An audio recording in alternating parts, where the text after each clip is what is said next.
Everybody was live and local. We got to be live and local. Yep. As they That's used to what we say got to here, do. Jerry Dunphy was a newscaster in LA for years and Got years to and be years. He live. said, from the deserts to the mountains to the sea. What was the one I used to hear? I don't remember who said from the. Uh, what was it from the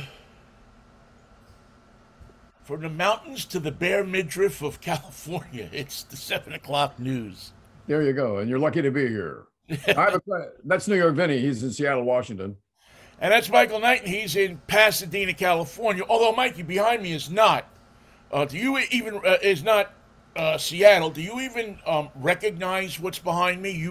Maybe Is, you should. is that the Subway record store? You got it, Mikey. You I have got it. shopped there. I can't walk by a record store. And if it's in the Subway, you've got me. I'll meet you halfway. Yeah, it's the only record store you had to pay to get into. Yeah. Plus, like, I'm here. Why not shop? Why not see what they got? I used to, you know what? It was in Times Square, and I used to go there. And like if I was going to the Village, you'd stop because you'd switch either if you took the 7 train in. You'd switch and you'd get and look at, stop there and look at the records. And for a while, it was the number one place to find Latin music. Wow. It was, yeah, it was. I mean, not a lot of people were in the lower part. I mean, you could go to the Bronx, you could go to Upper Manhattan, There and they had find record distribution. stores. Yeah. They carried, like Fania, which was the big Right. Latin label. But if you went to if you went to your local record store, you didn't find anything. So I'm here looking for Mongo Santa Maria. I need his early stuff on Riverside. that's where you found it. You found that. You found Fania All Stars. You found Larry Harlow. Tito You Puente. found Hector Lavoe. You found if you heard that music and you liked it, and you were from Queens, let's say. This is before, before a lot of Spanish people moved into Queens in the 70s. In the late 60s, that's where you found out about that kind of music, and that's in that very place. I'm surprised I'm not standing in there somewhere. You're in there somewhere. You're excited because you just found a rare pressing of Vanilla Fudge. It's funny. I don't. Yeah. I'm in there somewhere in spirit. Well, again, I worked in a record store also, So you had so access. You had I had access access. to rock and roll, middle of the road, that kind of stuff. I had access to all of that stuff. This place had the stuff that I really didn't know that much about, but liked. And to their credit, they used to play on their sound system, which every record store has, Right. much more Latin music than they did. It's where I first heard about Cuban music. It's where Xavier Cugat used to make records before he wears those funky shoes and had a Chachi with him and all that. Well, it's funny. When I interviewed Doc Severinsen many years ago, he talked about this place. He used to, they used to Wow. switch trains there, and he used to go in when he was with the NBC Orchestra in Studio 8H And see what they're doing. and get stuff, look through the stuff. They had cut out, if you went back here, right about there, those were the cutout bins. Aha. So those were like the 3 for 99s. I love that. I love 3 for 99. I'm a sucker for that. 3 for 9. Remember, Woolworths used to have them too.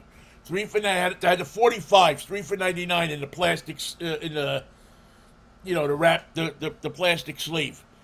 And that was the cutout bin back there. You could go in there and, come out with, those. I mean, 99 cents was, worth a lot more than it was today. But you go home with 6 records. And it was a place. New York is a go-go place. I don't have to tell everybody that. You get off the train, you don't lollygag around. You go out the door, you make your switch. You got to get to your next train. You got to Right. go up. You got to go upstairs or through a passageway or down a tunnel or somewhere. But this store is located to say, "Hello, New York. Slow down, pull over, come in here."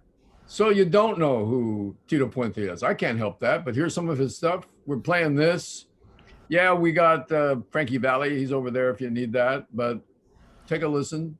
Take a listen to the boom, boom, boom, boom, boom, boom. What's going on there? You got a beat all of a sudden. Yeah, And if you're just walking by on your way to the next train, you got 30 seconds of background music. Otherwise, stop by. yeah. And the great thing about the subways in New York is it's not. I mean, nowadays it may be a little bit more, and they're certainly on a time grid, but nobody says, "Oh, I got to go upstairs and catch the 7:37 at South Ferry." Nope. The train comes when it freaking comes. That's what the guy that's what the guy in the token booth will tell you. When's the next train to South Ferry? Comes when it comes. Rock and roll Broadway shows and Latin America discounted. Yeah. Yeah, it was a great place. So I thought for a Freaky Fractious Friday, I would put that up today. And, Well, I have a question for you. certainly. Have you, in your recent memory, ever come across an aerial photo of Mar-a-Lago? Have you ever seen like the picture of the parking lot and nobody there? I probably right now could blindfold me at the gate of Mar-a-Lago, and I could walk from the gate to Donald Trump's bedroom.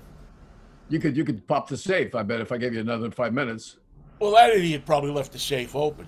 Um, Yeah, good point. I listen. We how much of Mara? I'm sick of it. I mean, it's to the point where until yesterday, and the masterful game of chess that was played by Merrick Garland. Yeah, it's easy when the other guy's playing checkers, though. Yeah, yeah, yeah. I mean, it's not. Everybody's saying, "Well, this was a great move by Merrick Garland," and I think it was It was. in many ways. But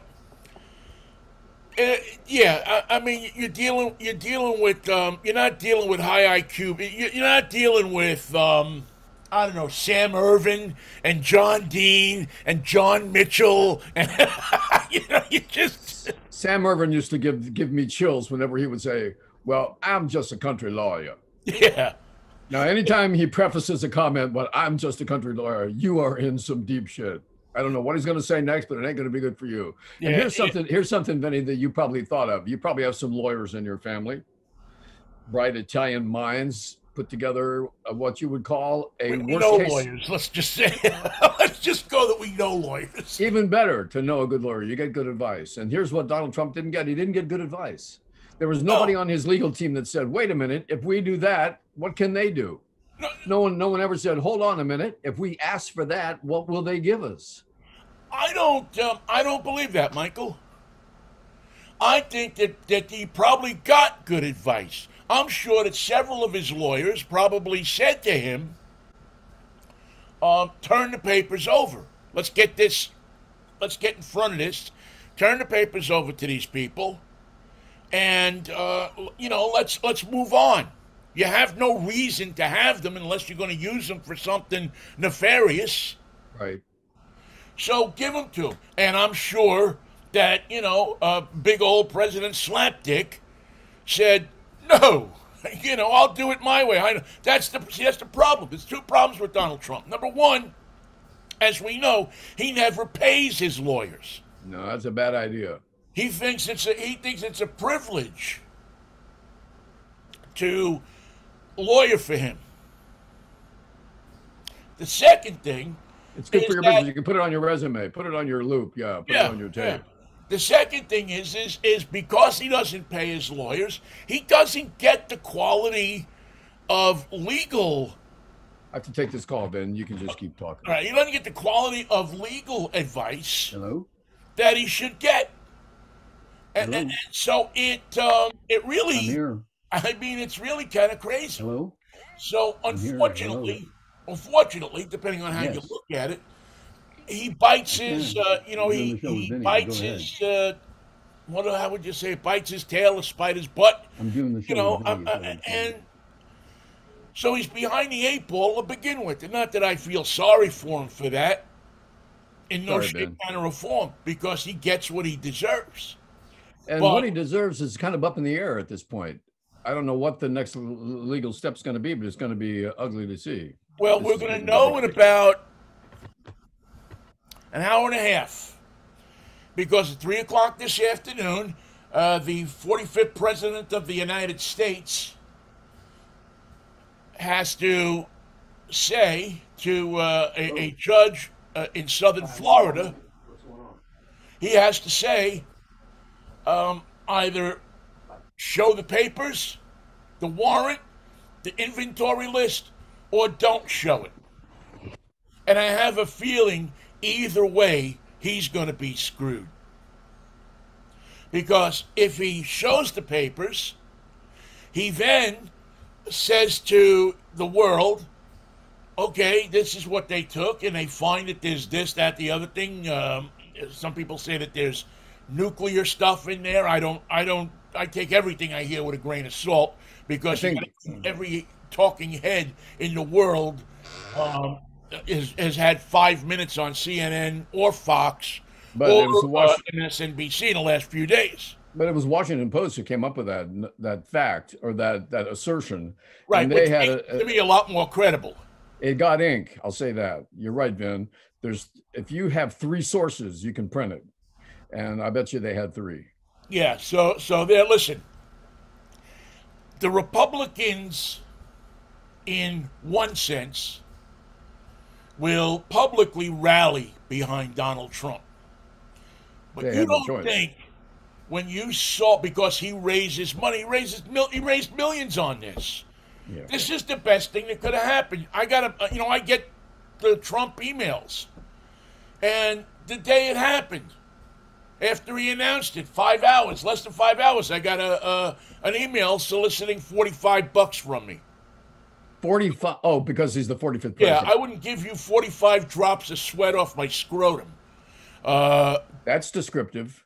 Yeah, but but that's, so it plays into what he wants. It benefits him not to show people what he did, because if you can't, to his people, you can't do any wrong. But today's going to be a day where what he wants, what he believes, and what the world has been trained to react to runs up against the rule of law. And that's going to be a very sticky place. Because right now, Vinny, the rule of law, the judicial part of our government, is about the only part that works. You can't get anything through the Senate. The judiciary is the only home for sensible recourse. Where can you go to get a decision that is right, with the exception of the Supreme Court? Well, and what I find fascinating about this is, the Republicans are the best at eating their young, at eating themselves. They should change their name to the Cannibal Party. Say stuff like this and good luck to you. And if anything goes wrong, you're on your own. Yeah, because they did. I don't know if Merrick Garland played this the way that he. I don't know that he played it the way it turned out. I think Merrick Garland, as the Attorney General, is an honorable man. He's a quiet guy. I listen to his. I read stuff from his law teacher, and Tribe. Lawrence Tribe. Wow, what a guy! Yeah, and this guy, he's impeccable. He should be on the Supreme Court. Instead, he trained them all. Yeah, instead he trained them all, and Tribe says that Merrick Garland is smart, and I'll take his word for it. So, but the Republicans walked right into because, of course, every Republican from Ted Cruz on down is screaming, "Let's see the papers! Let's see the papers!" Let's see the They evidence. better have a good reason. All right, tomorrow afternoon at 3 o'clock, we'll show you the papers, and today I'll give you our reasons. Yeah. So, now what? The silence is overwhelming. Vin, it's hilarious. And by the way, I apologize for having to interrupt the interview, but my daughter called, and I respond parent-like. It was nothing. As you should. So the lesson that we learned here is that Merrick Garland does have smart lawyers around him saying, what if they do this? What will we do? What if we do it this way? How will we do the incursion? How do we get in the building? We don't want to break down the door.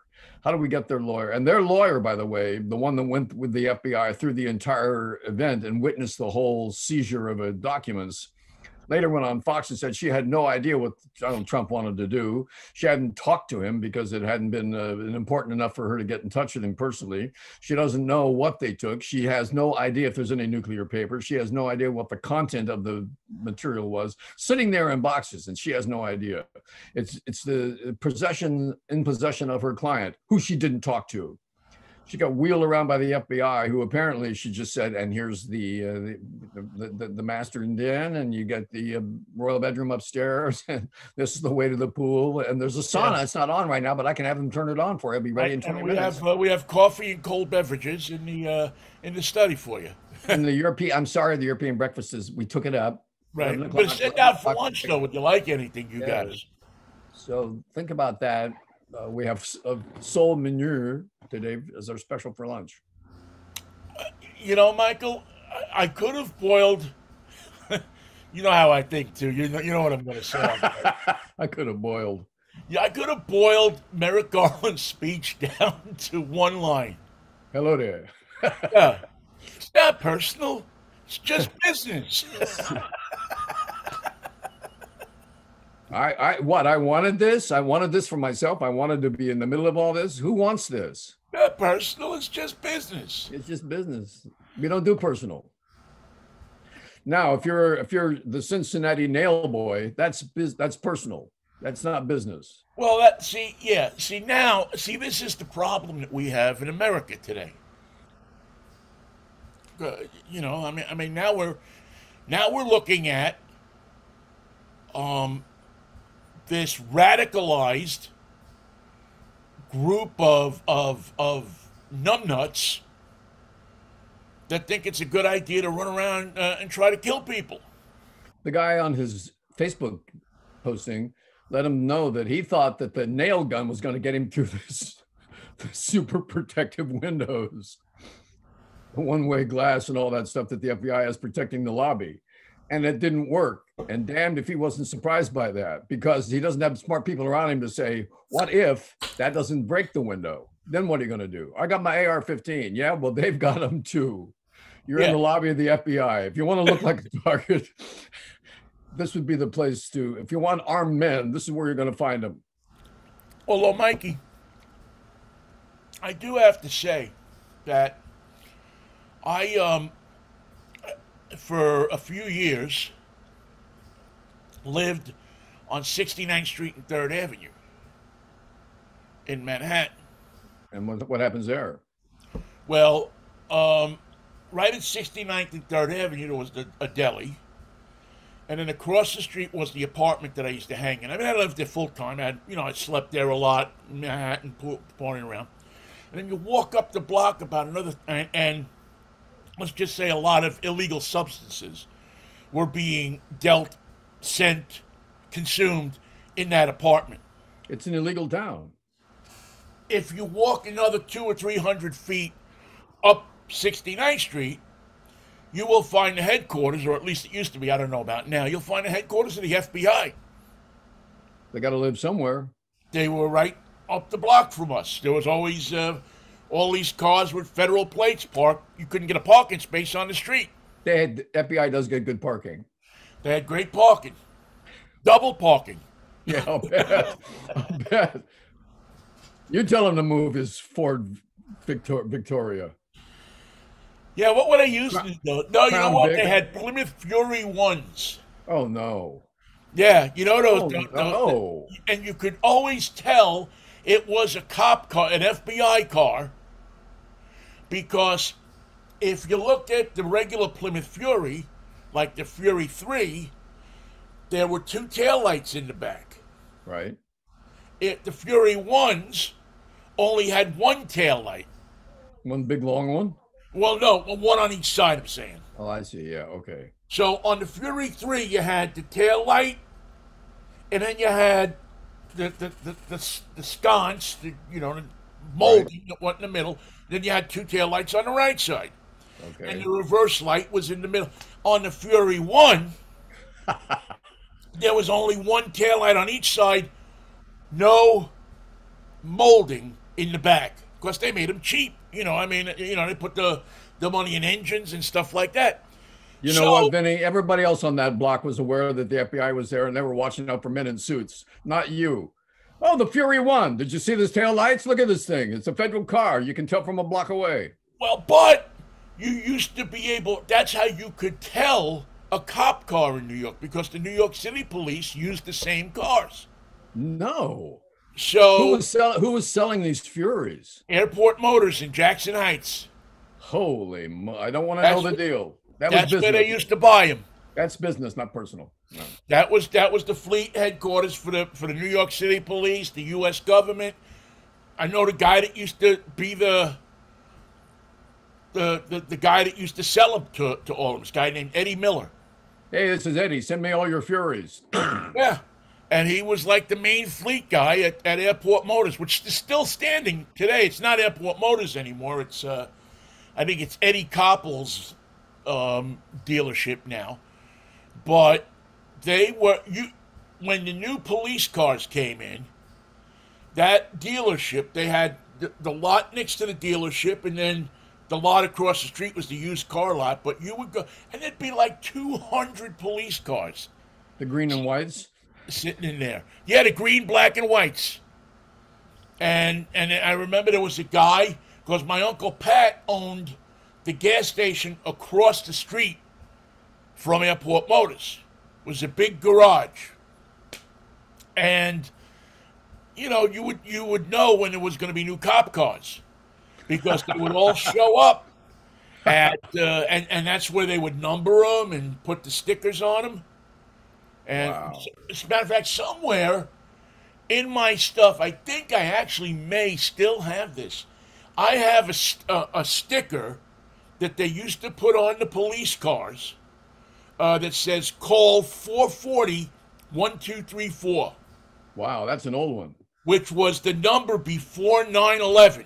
Yeah. That's how you got the cops, 440-1234.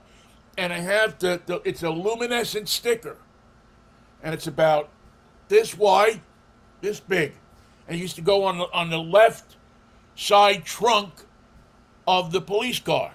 That's a collector's item. And imagine buying one of those. And I asked the guy that was doing it, could I have one? He said, yeah, sure. Yeah, kid. Yeah. I used to collect stickers. One of the things that's interesting is, the green, white, and black cars, 10 million people have been trained to see them out of the corner of their eye, coming around a corner. So if you're driving a used one with the lights off and the star taken off the door, you're still going to look like a cop to 10 million people who have been trained to yeah. They see you coming. They know you're coming. Well, the guy, not the police commissioner now, and not the police commissioner that was before him, but I think it was Bratton. Wow, Bratton. Bratton, who was, I don't know, 5 years ago maybe. And maybe they still have the car. And the commissioner uses it, I don't know. His car, he has a marked police car, and it's done up in the green, the black, and the white. A classic. It's a Taurus, a Ford Taurus, so it's a couple of years old, but it's done up, especially fleet painted and everything and it has the old NYPD shield. Right. On the side with the, used to have just the shield of the city of New York, not like it does now with the patch. Right. Just had that with the Indian and the Dutchman standing there. Down by the anchor. Yeah. And so he, like I said, I don't know if they still use that for the commissioner's car. I have a picture of it somewhere, but that's the commissioner's vehicle. Now, does he drive it himself? Because there's not a lot of room in the Taurus back seat. Well, no, I'm sure he's got a chauffeur, but I don't think he probably sits in the back seat. I mean, it would be kind of weird to have the commissioner sitting in the back seat of a prowl car. Your shotgun, you know how to use that thing? Yeah, let's go. Well, it's only, when I was a kid, the cops didn't have shotguns in their cars. That was from California. The seasoned criminal will take you for your gun and your pistol too. They had those, those Colt 38s, man, the 38 police specials. That's what they used. Yeah, again, they went to the, what was it, the 9 millimeters, I guess, Yeah, later. right. And then I think in probably around, I think it might have been around the time, there was a period in New York that was capped off by Foster and Laurie. I don't know if you're familiar with those two cops that were killed. They made a movie out of it and everything. Foster and Laurie, but it was in the middle of a time when people were attacking police officers. 69, 70, something like that. And that's when they put the shotguns in the cop cars. Wow. So when I was growing up, never had a shotgun in a cop car. That's something you only saw on highway patrol. Hey, I just wanted to say 2150 bye to all my followers out there. Yeah, yeah. I mean, that was a whole different. If you needed a shotgun, you called ESD, the Emergency Services Division, And requested one in triplicate. and they came a running with the big truck and the shotguns and the army rifle, whatever they needed. They Rocket had in launchers. that truck.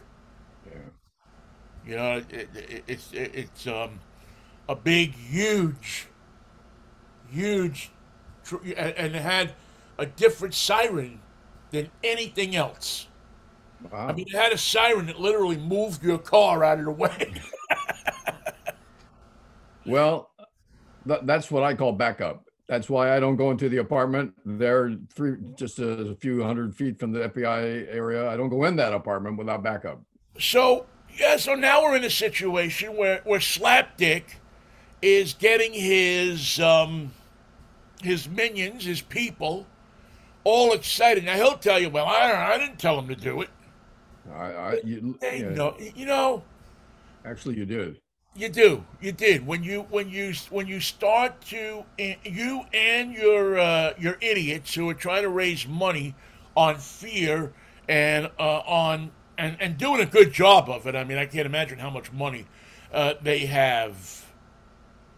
Well, a lot of these people who are running on defund the FBI are going to find out how what an interesting proposition that is once you get to Washington. All right, who, who's first to defund the FBI? Well, I tweeted Good tweet. yesterday. I did a tweet yesterday, and I said, and I was very nice about it. I said, my Republican friends, please explain to me how, when a police officer shoots somebody, I didn't say black person, I just shoot somebody, it's support your local police. But when the FBI raids a cult leader, it's defund the FBI. The Second same thing Amendment, you were First Amendment, Tenth screaming, Amendment. Yeah. same thing you were screaming about 2 years ago when scads of people were marching in Washington. Uh, and to be honest with you, I never believed the Democrats ever uttered that sentence. I think that was something. I think that was a Roger Stone creation. Said, let's get them. Let's put this out there that they're saying defund the police, and that'll get people excited. And remember, Vinny, the technique for confusion is always the same, and that is flood the zone with crapola. And Right. the reason it always works is because it always works. It's a wonderful distraction. The Republican, they got a whole network talking about the wrong side, the wrong end of the stick. They've got it wrong, and the level of embarrassment is going to be only equal to that when they lose their lawsuits to the computer companies who made those voting machines. They're going to lose that lawsuit. There isn't enough money, I think, in the world to pay off all those lawsuits. No. And if it bankrupts some of these people, these loudmouths. I mean, I got to be honest with you. If I see Rudy Giuliani living in a one-room apartment on the Lower East Side, That would be good. it's not going to bother me at all. Avenue D. Anywhere in Alphabet City. Okay. I mean, I would keep him at least 2 blocks away from Cooper Union because he might walk up there and try to influence some young legal minds. That seems greater. Well, it's unlikely. Rudy's days of influence are over. and that's a sad story. But the guys wore him out. Steve Bannon wore him out. Donald Trump wore him out. Well, And yeah, they hi, used them Donald, like a piece of toilet paper. Donald Trump's lawyer, Rudy Giuliani. I know you don't want to talk to me right now, but that's okay. Nobody does. I'm just calling to leave a message from the president. But but but listen, he did it on his own. Oh yeah, he thought he was in heaven. He had what he always wanted. He had Pigs and cash. access to the White House. He could never get elected president, but his buddy, a guy who many people think was his rat when he went after the mafia, a guy who many people in New York think was the guy who ratted it on all of those guys that were doing the construction stuff, the union stuff, the concrete stuff, who was one of the biggest builders in New York. Who were they going after for money? Donnie from Queens. Donnie from Queens. You don't think there's a connection there? You don't And think? he has skated for so long that even in his imagination and in the imagination of his so-called legal team, they couldn't come up with a dark side or a bad finish because he's just gotten away with everything. Right. It's just been Slick Willie was a good name. It's a fabulous name actually, but no one's slicker than Donnie from Queens in terms of the slippery nature of his ability, uncanny as it is, to escape tragedy. And I think we're getting closer and closer to the end. And then we will say, as we always do, when tyrants fall, what took so long? Yeah. That should have happened years ago. There's a line I always go to when I see like somebody. I don't know why I use it in this context, but I always say it, and it's a great line from the um, uh, um, the Beatles song, and it's where I believe it's John or it might be George, mutters out, "Elmore James got nothing on this baby." Yeah, And I that's always George. use that line when I see somebody do something, Slick Willie got nothing on this baby. That's true. That is George, right? That says that. Yes, it is. Yeah, it is George. In fact, that's on the Or Let It You Be. Blue is the name of the song. Right. So you can see them recorded live on Let It Be. Yeah, yeah, yeah. I love. It's just that one line has just stuck with me, and I just always, whenever I see something that's grander than something else, I always say, "Elmore James got nothing on this baby." There's another George Harrison quote from that movie when he realizes that everything is mic'd. He said, "And you're recording our conversations?" And have been all day long. George And did not. It appeared that George did not like. he had not been informed. Everything you Yeah. have said so far is being used. Yeah, he didn't. I don't think. Well, I think he was shy to begin with, Yeah. and then just getting cut out of every. I mean, the guy had one of the top 50 rock and roll albums of all time in him. And they couldn't get it out. And he couldn't get and he couldn't get the other three idiots to listen to him. Well, he could get Ringo to listen to him, but it's Ringo. He was going to be his drummer anyway. Yeah, he was going with George. These two guys fight too much. And I don't know what they're talking about. The funny thing about that is not that George didn't show them all, which he did, but he was up against an impossible flow of music. The stuff that Lennon and McCartney were doing, especially McCartney, it never, I mean, if you saw that movie, it never stopped coming out. Right. It was there. Coming. It was in the air everywhere. And no matter what they did, it turned into a song. And the great thing about Ringo and why Ringo probably looks the way he does today at, what is he, 80 years old? Yeah. Is that Ringo realized early on that I'm just along for the ride, man. Yeah. They're going to throw me a bone here and a bone there and let me sing a couple of songs here and there, but I'm just going to sit up here, keep time, and let the girls love me. And sing, they're going to put me in the movies once a night. I sing Boys. I sing, What else does he sing? No, it's not him on Lady Madonna. It's Later in life, he had more songs yeah, as a yeah. solo. Obviously, later, and then, again, another guy that had songs in him. His post Beatles career. I mean, if you think about it, the guy that had the worst post Beatles career might have been John. Without a doubt. Yeah, I mean, really, if you think about it, he was. He in fact, you could see in Let It Be, he had already stopped. Yeah, He didn't bring anything new to the table. He had songs that were bits and pieces laying around. Like the one after 909 was from when they were 16 years old. and it's so funny about that song. When I first heard that song, I was not the biggest fan of the newer Beatles. I mean, I liked Sgt. Pepper, I liked the other stuff, but I really liked the melodic harmony of Yeah. everything up, Rubber Soul and Revolver. And when Sgt. Pepper's came out, it was cool, but it wasn't, you know, it wasn't the same Beatles. It wasn't the street, it was ethereal. Yeah, yeah. It just I like that more guttural, basic rock and roll, and I appreciate Sergeant Pepper's more now than I ever did then. There were some great songs on it, and when the White Album came out, there was a lot more diversity in that. They did some things Right. like that went back to some of the basics. Octopus's Garden is the other one we're thinking of, I think. There you go. That was a good Octopus, one. yeah. See, it just took me a second to click in. I long to be under the sea. In an octopus's garden in the rain. He'd let us in, knows where we've been. And Photograph, but that came later. But that's my favorite Ringo song. Yeah, And yeah, photograph. Yeah, photograph was a great that whole album.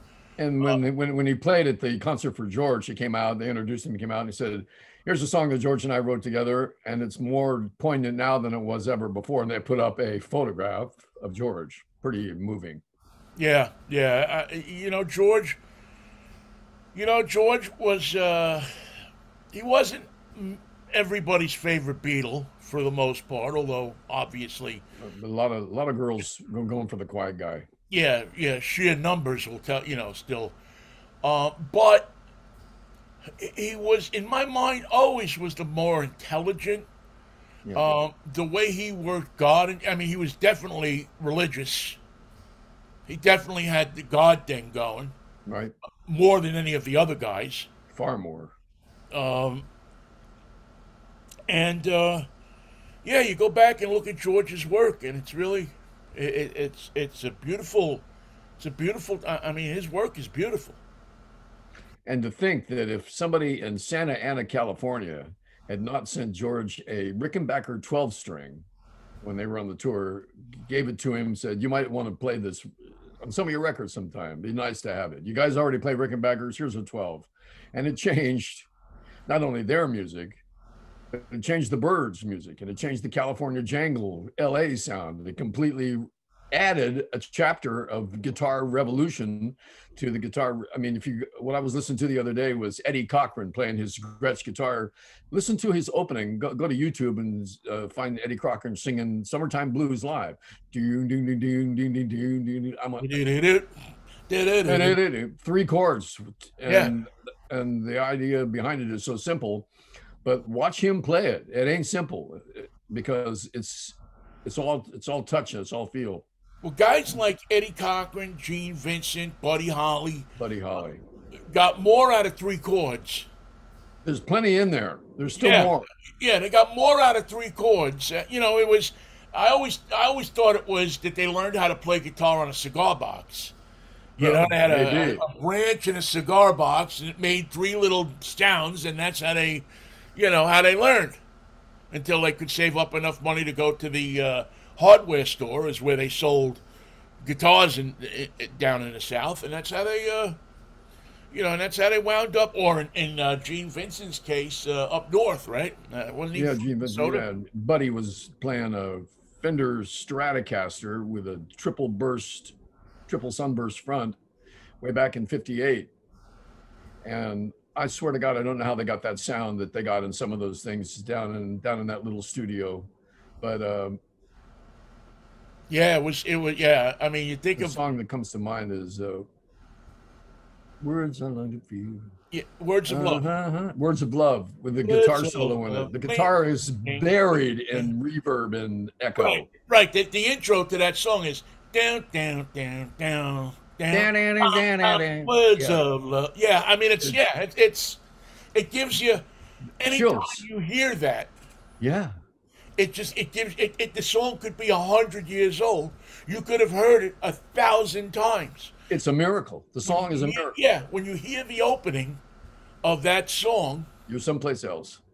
it just takes you someplace else. Same thing when Buddy got to New York Yeah, and hooked up in a actual grand studio where he could take what was in his head and put it onto music. You got things like True Love Ways, which had the exactly. same boom, boom, boom, boom, boom, but then he had strings. He orchestrated. Yeah, he always wanted to orchestrate something. Yeah, yeah. It wasn't just the Gene Vincent raw rock and roll. It was this widely this.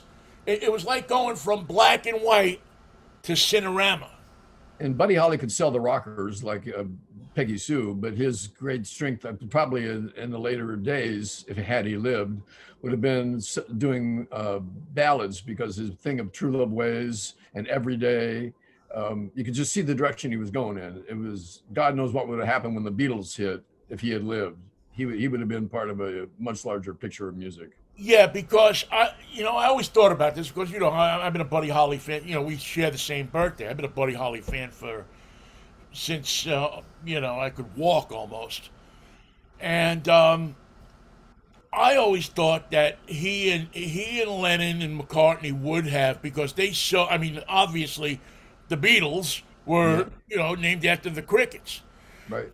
so I always thought that they would have somehow gotten together, and with Buddy's production value and the Beatles' ability to write songs like that, and Buddy's ability to write songs, that you would have seen some kind of, not a super group, but maybe you would have seen something between, because there was such a reverence. Special project would have been nice. Yeah, somewhere along the line they would have got together and And if you're a big fan, you know this, but the Crickets had a great talent of their own. yeah, Most especially, they were a great rhythm section, but I find that their background vocals are pristine. yeah. Two-part background vocal harmonies while the drummer and the bass man and the guitarist are playing. They're playing and they're singing, and it was very early in the rock and roll world for that type of backup. Well, the interesting thing was, Mikey, is they took that piece of New York doo-wop Yeah, and they mixed it with the Jordanaires. good idea. Elvis's background. Great background Yeah. with a real bass player. Right. That is saying bass. Right. And they mixed that. Buddy was able to pull both of those things together, and they were able to execute. I mean, it's one thing to say, okay, I want to do this, but it's another thing to execute it at the level that they executed it at. And really extraordinary, because those three guys could have said, look, we're already playing the song. Yeah. But now we're going to add background vocals, and not just to this song. We're going to use them. That's going to be our technique. It's going to be our trademark. It's going to be one of the things that we add: simple construction, big hooks, and harmonies. And they really knocked it out of the park. Yeah, I mean, yeah, it was. I don't know if you've ever seen the Buddy Holly story. I'm sure you have. The I movie. have once. Yeah, Um, Gary. Gary Busey. I mean, the greatest performance of his career, I think. And another, I mean, that's the other thing, is that, one of the last scenes in the movie is when the Crickets, after they broke up, they wanted to go back to Texas. Buddy wanted to stay in New York.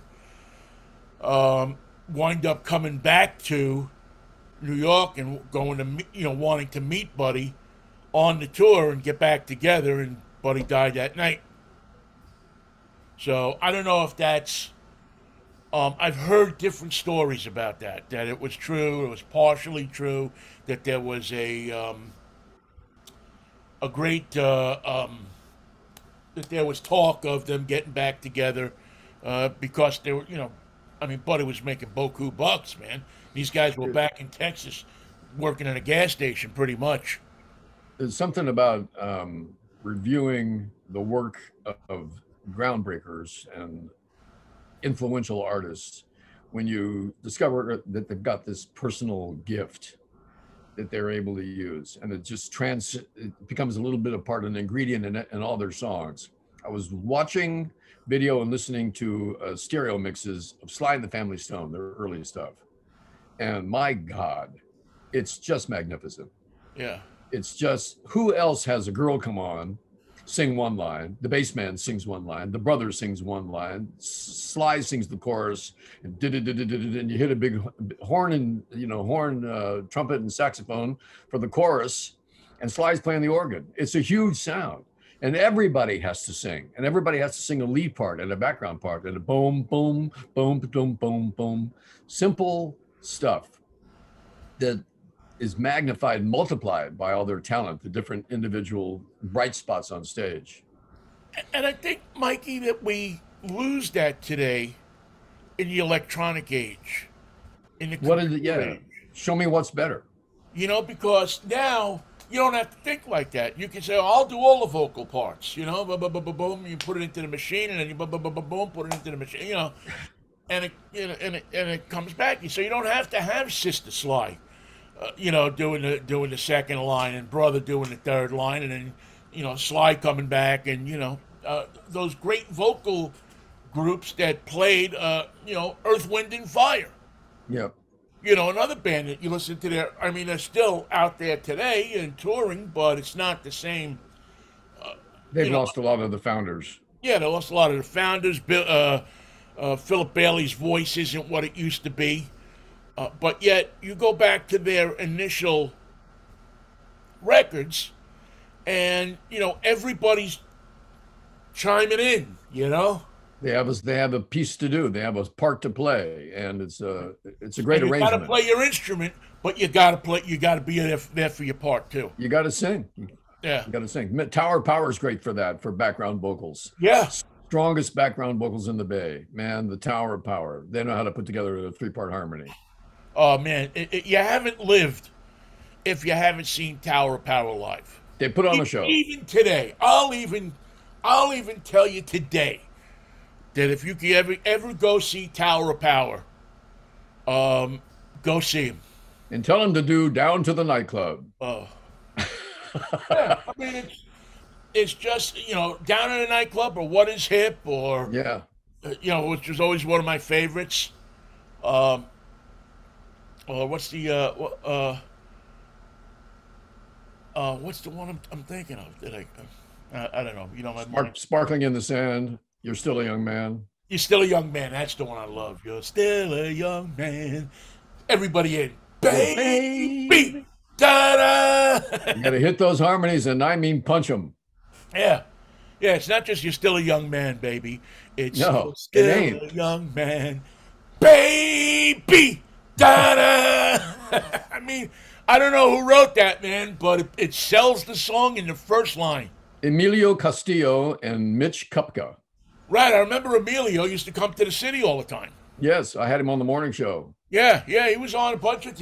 I think he did a Critic's Choice. Good. That show, going back to KKCY, where we both met each other. We used to do a show on Monday nights called Critic's Choice. And we would have all these people come in, and it was a who's who of rock and roll in San Francisco in the middle '80s. Of course, it was 85, 86, 87. Right. And I would love to find out, to listen to get the tapes or find out, because I know they taped them all. Because we used to get cassettes of them the next morning to go out and sell. Go out and sell the show. So I'm sure that Andy Lee, our erstwhile production director back then, has a complete collection of Critics' Choice, because that would be something that would be awesome. That would be a nice collection to have. That'd be great to put online. Yeah, because there was just so many. I mean, Bill Graham. You had the guy, Mick Hucknall from Simply Red came up and did one. Yep. Uh, Emilio came up and did one. Richie, would Richie Havens do one? I had him on the show. I Yeah. Oh, had yeah, yeah. As a matter of fact, you interviewed him, and then I took him in the studio and I interviewed him for my show on KUSF. multi-use. And yeah, no, we got almost. I got my money's worth out of it when there's when people kind of keep coming here for a second, do a short interview. And as a matter of fact, I was just listening to this the other day. I have a reel of my city station IDs. Wow. Did you keep yours? No. Yeah, I have. I have. Let's see. So I've got cousin Brucey. I've got Richie Havens, Swing Out Sister, um, a bunch more. But I saved the reel all these years and actually put it on digital. I don't know, Because but it's a Freaky Friday. yeah, I'll have to dig them out sometime and play them because it's really cool. I mean, it's Well, been I hope Salman Rushdie escapes his fatwa. I hope Donald Trump meets his, and that was a good show, man. That was a Yeah, let's just quickly say for people who don't know, Salman Rushdie, the author of the Satanic Verses, who the Ayatollah Khomeini put out a fatwa on, which is kill him, death to pirates. that he fled to the United States. He was attacked this morning at the Chautauqua Institute, I should say. Um, that is, I've been there many times. It is one of the most beautiful, peaceful, um, educational. It is. It's about as close as. It's just this fantastic place. I mean, go look it up on Google. Go Google it. It's a place of education, a place of arts, a place of love of these things, a place where many people go. It's a gated community. And he was speaking this morning. And it's funny. I get the Chautauqua Institute newsletter all the time. Because I used to go up there all the time. It's Is it in? about Where two is hours it? from Pittsburgh. Oh, okay. As a matter of fact, the guy that was on stage with Salman Rushdie, I know the guy. He is from Pittsburgh. Wow. So this is Western New York, but not Manhattan. Right. Right. This is Western New York. This is right at the on the side of Lake Chautauqua, which is about 25 or 30 miles under Buffalo. That's something you never want to be. You don't want to be 30 miles under Buffalo. If you can No, help you it. know what? In this case, you do.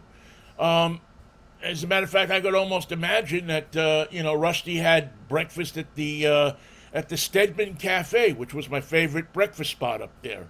Wonderful little building with just great people running it and everything, fresh baked goods, and Hmm. I mean I would drive up there just to eat breakfast. I'll go with you. Oh, it was great. And anyway, Rusty was attacked this morning. I haven't heard how serious he is. They helicoptered him out to the nearest hospital, which is in Pittsburgh. no. Is it Lockport or it might be Buffalo? I know where it is because oddly enough, there's about 8 miles from Chautauqua. There's another place called Lilydale, the Lilydale Assembly, which was the first spiritualist community in the United States. Been there 100 and something years. Spiritualism. Yeah, I mean, they have all kinds of. And my ex-wife and I actually used to love to go up there. And after we were divorced, she came and she took some classes up there, and got sick one night. And I was up there, not too far from her, and she called me, and I took her, and we went to the hospital. I forget. It wasn't that far from Lilydale, so that's 8 miles over. So I got to think that it's not that far. But the fact that they brought a helicopter into Chautauqua to rush him out tells me that whatever happened was serious. Also, they have to take him to a hospital that accepts trauma cases. Not all hospitals are suited to Right. accepting and treating someone in that condition. And of course, depending on what insurance he has. I mean, let's be real about this. Is the United States. If he has Blue Cross, he can't go to Buffalo General. He's got to go. You thought a fatwa was going to get you. Nope, it's me. Nope. I'm with the insurance company. How do you do, Mr. Rushdie? I realize you're bleeding, but just a few questions. Just, you don't know how many times that I've gone to the hospital and that exact thing has happened. Yeah. Where they have you in the emergency, in the emergency room. I remember I was choking once. I like the fact that you're there on a gurney choking to death or bleeding to death, and they come up and say, "How are you?" And there's some woman who's standing there trying to get my insurance information. And I had this thing where sometimes food would get stuck in my throat because my thyroid was expanded. And one night it really happened bad. I mean, I couldn't, usually I could just get it out, but this time I wasn't strong enough to get it out. And I'm there gasping for air. And this freaking woman is standing next to me. Well, what's your insurance company? Do you have an insurance card? Oh, yeah, shamanarunda de gira morte a putana. He said morte, and I heard it. I heard a morte go by. Ci vediamo, morte. Oh, man. Mikey, yeah, it's time to go. Yeah. Football season. I like football. You know how I love football. And guess where the Seahawks open it up? San Francisco. Pittsburgh. Oh, same thing. Yeah, pretty much so. Two teams wondering about their quarterback. I'm sorry? Two teams worrying about their quarterback, both Pittsburgh and San Francisco. I always say, Mikey, that Seattle and Pittsburgh have more things in common than anybody in both of those cities want to believe. You're not from here. Yeah. I mean, there's a thing in Pittsburgh, and it's just geographically, you got hills, you got water, not the big water like you have here, but you got small water. You got this a reverence for the sports teams. Although I always said that if the Mariners lost as much as the Pittsburgh Pirates did, you could really shoot a gun off on Fifth Avenue and not hit anybody. There'd be a team in Vegas, and it wouldn't be. No, they won't move because they make money. Even though that's the thing. That's the oddity of it is that even though the Pirates are bad, and we talked about this a few shows ago, people still go because it's good entertainment for the dollar. It's you do get to see the other team for no extra charge. We're charging you just for the Pirates. The Chicago White Sox will be performing without compensation today. Please enjoy the game. Believe you me, if Bob Nutting could figure out a way to charge you for the other team. Well, actually, I take that back. They have. Because they have that pricing now where, if the Yankees come to town, the tickets are, $5 more, whatever it is. Wow. Pirates haven't done that as much as other teams. But there's still that, it's going to cost you more to go to this game than it is to that game. If the Padres come to town, who gives a crap? I can't get excited about this team. They have all these giants on the team now. They still can't win. Except when they beat the Giants, of course. But I don't want to get into that and ruin my freaky Fractious Friday. Yeah, we don't want to break your heart. I won't tell you that the Mets have won, 17 out of their last 20? That's the idea. That's what you're supposed to do. Beat the Braves into submission? I don't know. Maybe the game has changed more than I want to admit, but isn't the team with the most runs the winner? Oftentimes? Most times, unless it's I mean, I guess you could say that No, no, it really is the team with the most. I mean, even if you forfeit, even if the other team doesn't show up, it's not that you just get the win. You forfeit 9-0, I like that score, 9-0. I'll which take is that today. well. Wait a minute now. That pisses me off though, because now you have that runner that goes to second. So shouldn't it now be 10-0? Well, what about the 9? I just want to know. No one did anything. The score is just 9-0 as a result of the other team not showing up to play. So how do you account in the score for those 9 mystery runs? We didn't score. We didn't get any hits. We didn't start It a just pitcher. goes in as a forfeit, and the forfeit says everything. The forfeit says Does it account for 9 runs scored though at the end of the year? no, because you can't. You're not. You can, as an official scorer, you can't presume Yep. that Right. something is going to happen. It has to either happen or not happen, and you score it depending on that. It's like the number one rule. It's like going to the record store behind you. You can't just think they're going to have Xavier Cugat. You got to go and find out for sure, so you know they have Xavier. You got to Cugat. go look in the easy listening or the jazz under the C's. And don't complain to me if you can't find the C's. Ask somebody. And you know what the C's are? Ciao, ciao. You good, G.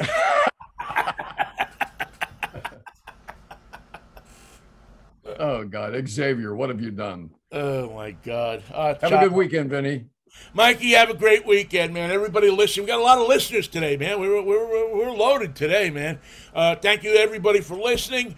We will see you Monday morning. I will see you for drive time tomorrow morning at 8. Scotty Reese is going to join me from A Girl's Guide to Cars. And I don't want to know anymore. Just let Donna have the Camaro and let it be let bygones be bygones. Let her have the Camaro. Oh, Donna. All right. Peace, love, and Manischewitz. Have a great weekend, folks. What a wine. See you, Vinny. All right, Mikey.